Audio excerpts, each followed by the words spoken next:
Olá, prezados alunos do curso de Engenharia Elétrica, bacharelado, e alunos dos técnicos em mecânica, disciplinas de materiais, tratamentos térmicos e metalografia.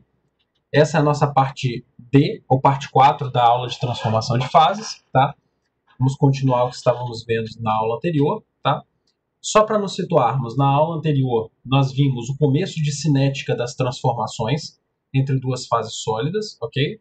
Vimos o conceito de curvas S e de taxa de transformação. Vimos também essas transformações focadas, né, numa reação eutetoide, transformação de austenita em perlita, ok? E no final da aula vimos, né, paramos nesse slide, onde transformamos diversas curvas S em temperaturas diferentes para formar uma curva do diagrama de transformação isotérmica, né, diagrama TTT, ou também chamada de curva nariz, ok? Então, continuando dessa pegada aqui, pessoal, vamos avançando um pouquinho mais, ok? Então, esse slide aqui é o slide onde eu tenho uma descrição melhor, né, do meu diagrama transformação tempo-temperatura. Então, agora vocês sabem por que ele se chama diagrama TTT, ok? Porque justamente eu tenho todos esses dados, né, dentro do meu gráfico. Então vamos localizar aonde fica o primeiro T, o segundo T e o terceiro T, ok? Então vamos pelos dois mais fáceis. Tempo e temperatura fica muito fácil, ok? Então, tempo fica nesse eixo aqui, no eixo X, temperatura fica no eixo Y. Ficou muito fácil, ok? Sendo que a temperatura do eutetoide, 727 graus, tá aqui, ó, nesse tracejadozinho aqui preto. E a transformação, professor, onde é que fica? A transformação ela fica justamente na curva, né, do nariz. Então, o que acontece? Ó, curva vermelha, começo das transformações, ou seja, comecei a transformar a austenita em perlita, mas ainda não transformei nada. Curva verde, terminei a transformação 100% perlita, não tem mais austenita. E curva tracejada intermediária, cheguei a 50% da minha transformação. Ok? Então vamos lá. Vamos considerar o seguinte, tá bom? Vamos considerar que eu tenho uma transformação de fase, tá? Acontecendo a uma determinada temperatura aqui, um pouco acima de 600 graus, tá? Então, ela começa no ponto C, ok? E termina no ponto D.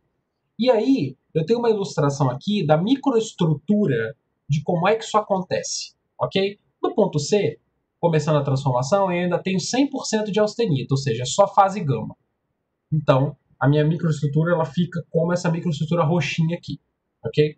Quando eu chego no meio da transformação, parte da minha, né, do meu material já se transformou em perlita e parte ainda continua austenita. Vamos ver se a microestrutura ela fala isso também. Então, ó, o que continuou roxinho, fase gama, ainda está como austenita, e o que está em azul e vermelho são lamelas, que a gente chama, ou camadas, alternadas de ferrita alfa e cementita, que são os componentes da perlita. Ou seja, a perlita é formada por uma soma de ferrita alfa mais cementita. Nós vimos lá na aula do diagrama de fases. Ok? E quando eu termino a minha transformação, pessoal, no ponto D, eu não posso ver mais austenita, ou seja, eu tenho que ter 100% perlita. Vamos ver se é isso que acontece. Eu vejo uma estrutura completamente vermelha e azul, que são as representações, ó, em vermelho da ferrita alfa e em azulzinho da cementita, e a soma dos dois, ferrita alfa mais cementita, da minha perlita, ok? Então eu tenho uma estrutura 100% perlítica no ponto D, ok? Deixa eu ver o que mais dá para explorar, ok? Aqui tenho dois tipos de perlita, né? Eu tenho a perlita grossa, que se forma a temperaturas um pouco mais altas aqui, e eu tenho a perlita fina, que se forma a temperaturas um pouco mais baixas. Ou seja, dependendo do tipo de microestrutura que eu quero, se eu quero que essa perlita grossa apareça ou eu quero que a perlita fina apareça, eu vou executar o resfriamento a uma determinada temperatura ou outra temperatura. Lembrando que se o nível de resfriamento for muito pequeno, ou seja, se a temperatura for muito alta, perto do eutetoide, 727, o que vai acontecer? O tempo aqui, ó, que demora para a reação acontecer, ó, 1 segundo, 1 minuto, 1 hora, 1 dia, isso começa a crescer demais. E aí na indústria, tempo é dinheiro, tempo é maquinário, tempo é insumo, tempo é hora homem, ou seja, eu tenho que pesar tudo isso na hora que eu estou trabalhando como técnico em mecânica, né, ou como engenheiro, né, na prática, né, lá no setor industrial. Ok? Bem, então aqui uma representação qualitativa para vocês saberem o que é uma perlita grossa e o que é uma perlita fina. Vocês veem que as estruturas da perlita grossa elas são maiores, né, mais representativas, e na perlita fina eu tenho microestruturas menores, né, ou seja, grãos, né, mais refinados, e aqui eu tenho grãos mais grosseiros mesmo. Então essa é a visão qualitativa que eu gostaria que ficasse na cabecinha de vocês. Ok? Isso aqui eu vou pular, e eu queria que vocês vissem o seguinte: existem outros microcomponentes além da perlita que eu posso formar no processo de resfriamento. Então, o primeiro deles que eu queria comentar com vocês é a bainita, ok? Então você percebe o seguinte, né?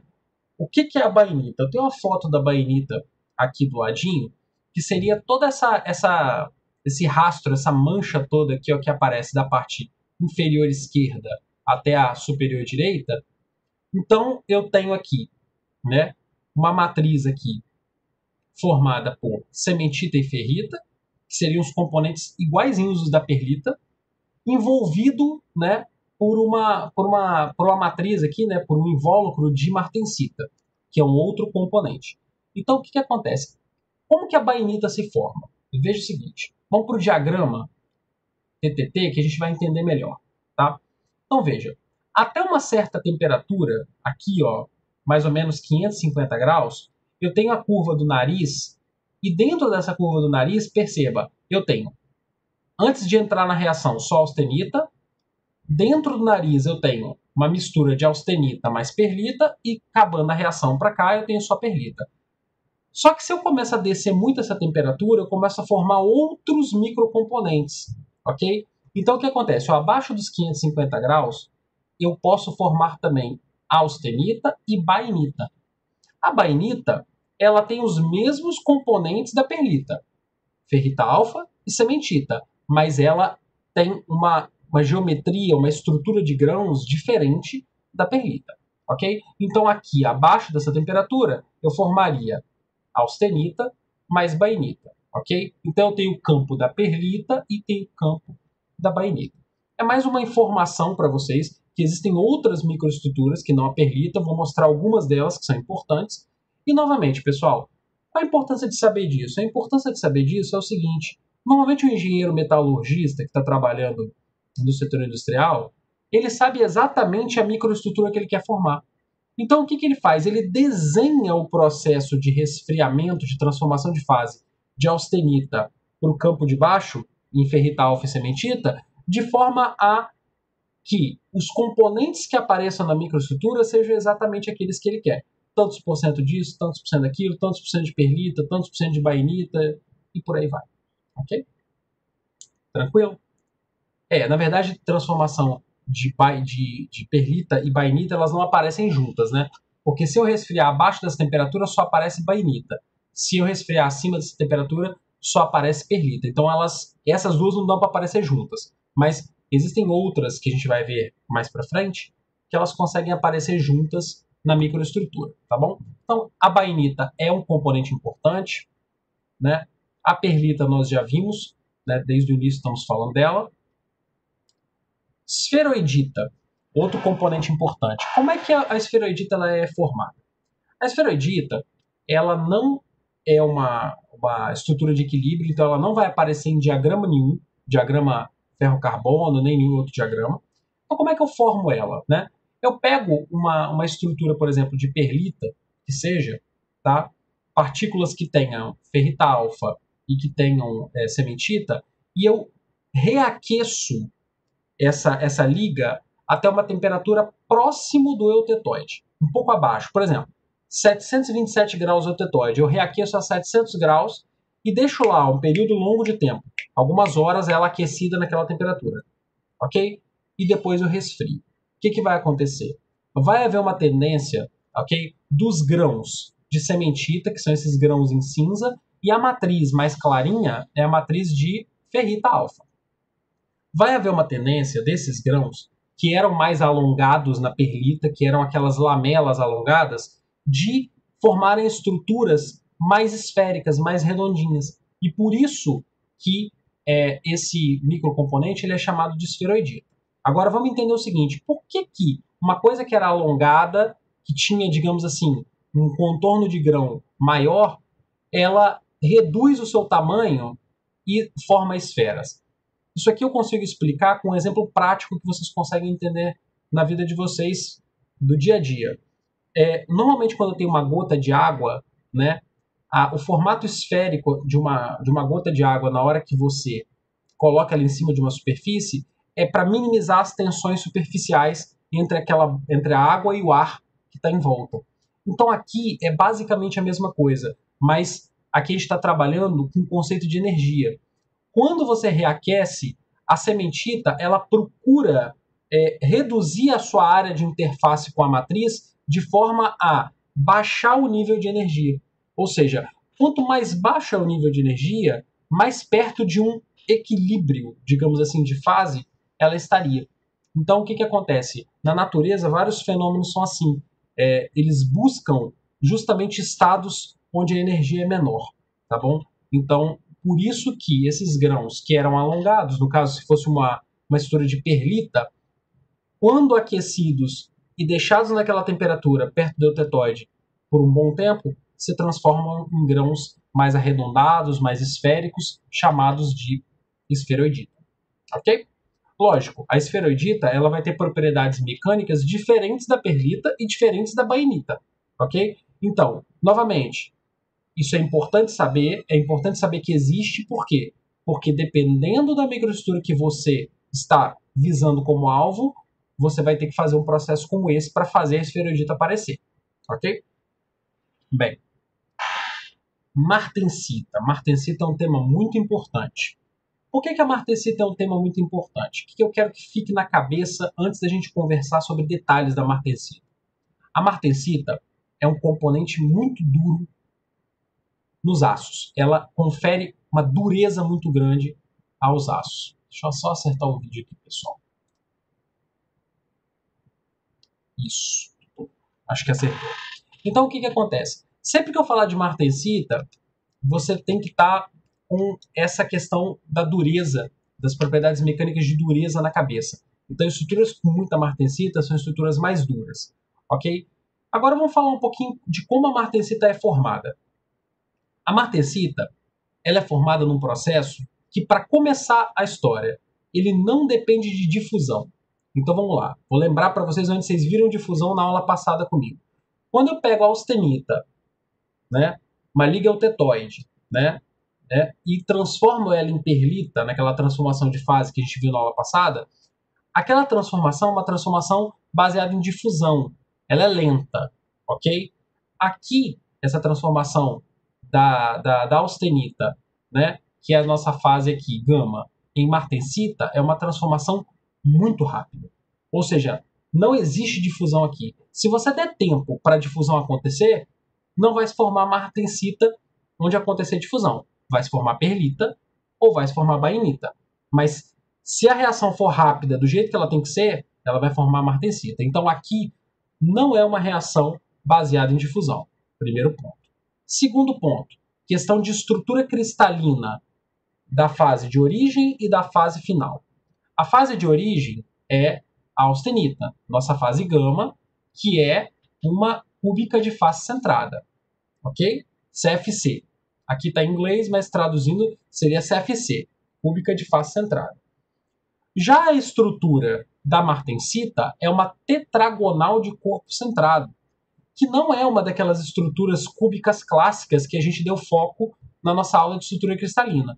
Ou seja, só está aqui para mostrar para você o seguinte, ó, é uma estrutura cristalina completamente diferente, ok?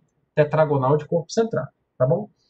Uma outra coisa, como a martensita é uma transformação muito rápida, eu não posso simbolizar, por exemplo, ela dentro de uma curva, dentro da curva do nariz. Por quê? Porque a curva do nariz me diz quanto tempo também, se eu medir daqui até aqui, demorou para essa reação acontecer, da austenita, por exemplo, aqui, se transformar em perlita, se for acima dessa linha pontilhada, ok? Numa temperatura tal. Só que como a transformação da martensita, né, da austenita em martensita, é praticamente instantânea, ela não tem um tempo, ela corre na velocidade do som, na verdade, então o que acontece? Se eu simbolizasse ela aqui, eu estaria simbolizando ela errado, porque eu ia dizer que ela demora um determinado tempo para acontecer, e ela é quase instantânea, ela é muito rápida. Então, como que eu faço isso? Eu simbolizo a porcentagem de martensita formada através dessas linhazinhas horizontais aqui na parte inferior do diagrama do nariz. Então, o que acontece? Aqui eu tenho a primeira linha, 0% de martensita, 50% de martensita, ok? E 90% de martensita. Aqui no caso, martensita mais austenita. E se eu tiver para trás, para a esquerda dessa reta cinza aqui, eu vou ter só martensita, ok? Resumindo a nossa história, né, no final das contas, tem como eu formar só martensita, ok? Tem como eu formar martensita com austenita, ok? Tem como eu formar também um pouco de perlita. Então depende da velocidade com que esse resfriamento vai acontecer. Daqui a pouquinho a gente vai começar a compreender essa coisa da velocidade, do resfriamento e tal. Vai ter uma quinta parte dessa aula de transformação de fase para a gente entender outro tipo de diagrama que não é o diagrama TTT, tá bom? Né? Mas eu não vou comentar sobre ele agora. Tá? Mas lá a gente vai entender um pouco melhor essa dinâmica do aparecimento da martensita. Por enquanto, eu quero que vocês fiquem com algumas informações chave na cabeça. Transformação de austenita em martensita é rápida, não depende do tempo, não é um processo baseado em difusão e a martensita é um camarada duro. Mecanicamente confere dureza à minha liga de aço. Ok?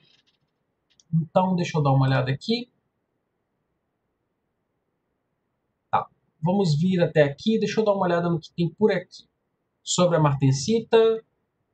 Normalmente quando você tem uma formação de martensita, a gente chama esse processo, né, de resfriamento de têmpera, né, para a formação da martensita. Tá? Aqui tem alguns dados da martensita, falando que ela é frágil e dura, como a gente já falou, tá?